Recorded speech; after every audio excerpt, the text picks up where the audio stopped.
ಮಾಜಿ ಮುಖ್ಯಮಂತ್ರಿಗಳು ಹಾಲಿ ಕೇಂದ್ರ ಸಚಿವರಾದ ಕುಮಾರಸ್ವಾಮಿಯವರ ಹುಟ್ಟುಹಬ್ಬದ ಅಂಗವಾಗಿ ಜಿಲ್ಲಾ ಜೆಡಿಎಸ್ ವತಿಯಿಂದ ತಾಲೂಕು ಕಚೇರಿ ಆವರಣದಲ್ಲಿರುವ ವಿಘ್ನೇಶ್ವರನಿಗೆ ವಿಶೇಷ ಪೂಜೆ ಸಲ್ಲಿಸಿದರು.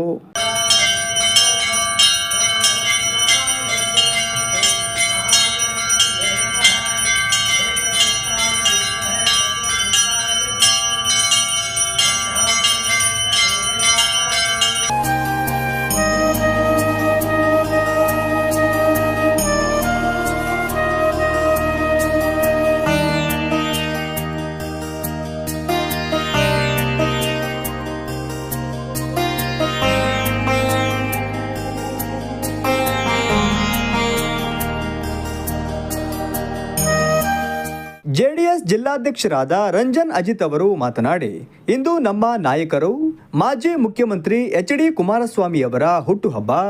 ದೇವರು ಅವರಿಗೆ ಆಯಸ್ಸು ಆರೋಗ್ಯ ಕೊಟ್ಟು ಕಾಪಾಡುವುದರ ಜೊತೆಗೆ ರಾಜ್ಯದ ಮುಂದಿನ ಮುಖ್ಯಮಂತ್ರಿ ಆಗುವ ಮೂಲಕ ಜನರ ಸೇವೆ ಮಾಡಲು ಅವಕಾಶ ನೀಡುವಂತೆ ದೇವರಲ್ಲಿ ಪ್ರಾರ್ಥಿಸಿದ್ದೇವೆ ಎಂದರು.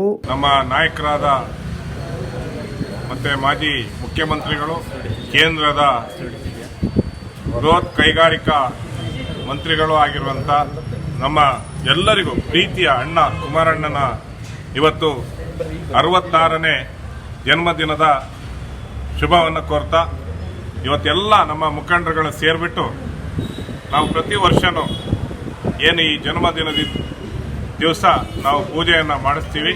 ಅದೇ ರೀತಿ ಇವತ್ತು ನಮ್ಮ ಕುಮಾರಣ್ಣಗೆ ಆರೋಗ್ಯವನ್ನು ಕೊಟ್ಟು ಮುಂದಿನ 2028ನೇ ಇಸ್ವಿಗೆ ಈ ರಾಜ್ಯದ ಮುಖ್ಯಮಂತ್ರಿಯಾಗಿ ಆಗಬೇಕು ಅಂತ ಹೇಳಿ ನಾವೆಲ್ಲರೂ ಇಲ್ಲಿ ಪ್ರಾರ್ಥನೆ ಮಾಡಿ ಇವತ್ತು ಪೂಜೆಯನ್ನು ನೆರವೇರಿಸಿದ್ದು.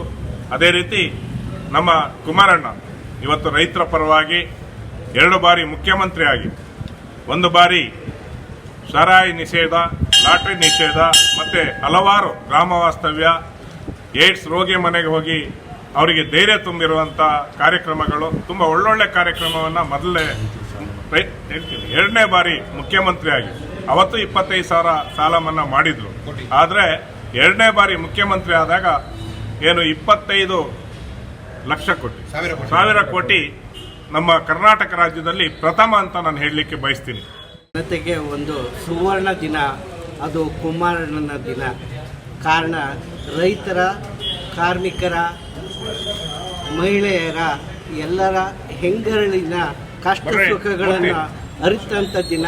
ಕಷ್ಟಕ್ಕೆ ಬೇಕಾಗಿರುವಂಥ ಜನ ಸ್ಪಂದನೆ ಮಾಡ್ತಾ ಇದ್ದಾರೆ ಅಂದರೆ ಅದು ಕುಮಾರಣ್ಣ. ಕುಮಾರಣ್ಣನವರ 66ನೇ ಹುಟ್ಟುಹಬ್ಬವನ್ನು ಇವತ್ತು ನಾವು ಚಿಕ್ಕಮಗಳೂರು ನಗರದಲ್ಲಿ ಜೆಡಿಎಸ್ ವತಿಯಿಂದ ಆಚರಣೆ ಮಾಡ್ತಾ ಇದ್ದೇವೆ. ಕುಮಾರಣ್ಣವರಿಗೆ ಒಳ್ಳೆ ಆರೋಗ್ಯ ಕೊಟ್ಟು ಅವರು ಇನ್ನೂ ಜನಪರ ಸೇವೆಗಳನ್ನು ಮಾಡಲು ಅವರಿಗೆ ಒಳ್ಳೆಯ ಅವಕಾಶ ದೊರೆಯಲೆಂದು ಹಾಗೂ ಮುಂದಿನ ದಿನಗಳಲ್ಲಿ ಮತ್ತೊಮ್ಮೆ ಅವರು ಮುಖ್ಯಮಂತ್ರಿಯಾಗಿ ಅಧಿಕಾರ ಸ್ವೀಕಾರ ಮಾಡಬೇಕೆಂದು ದೇವರು ಕೇಳ್ಕೊಂತ ಸನ್ಮಾನ್ಯ ಎಚ್.ಡಿ. ಕುಮಾರಣ್ಣನವರಿಗೆ ಜಿಲ್ಲಾ ಜಾತ್ಯತೀತ ಜನತಾ ದಳದ ಪರವಾಗಿ ಹುಟ್ಟುಹಬ್ಬದ ಶುಭಾಶಯಗಳನ್ನು ಕೋರ್ತಾ ಇದ್ದೀವಿ.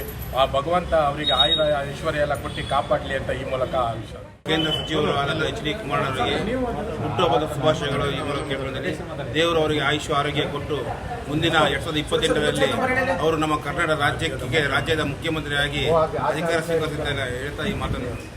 ಈ ಸಂದರ್ಭದಲ್ಲಿ ದಿನೇಶ್, ಗೋಪಿ, ದೇವಿ ಪ್ರಸಾದ್, ಮೂರ್ತಿ, ಶಿವು, ರಾಮು, ರತ್ನ, ಜಯಂತಿ, ಚಿದಾನಂದ, ಲಕ್ಷ್ಮಣ್, ದಿಲೀಪ್, ದೇವರಾಜ್ ಮುಂತಾದವರು ಉಪಸ್ಥಿತರಿದ್ದರು.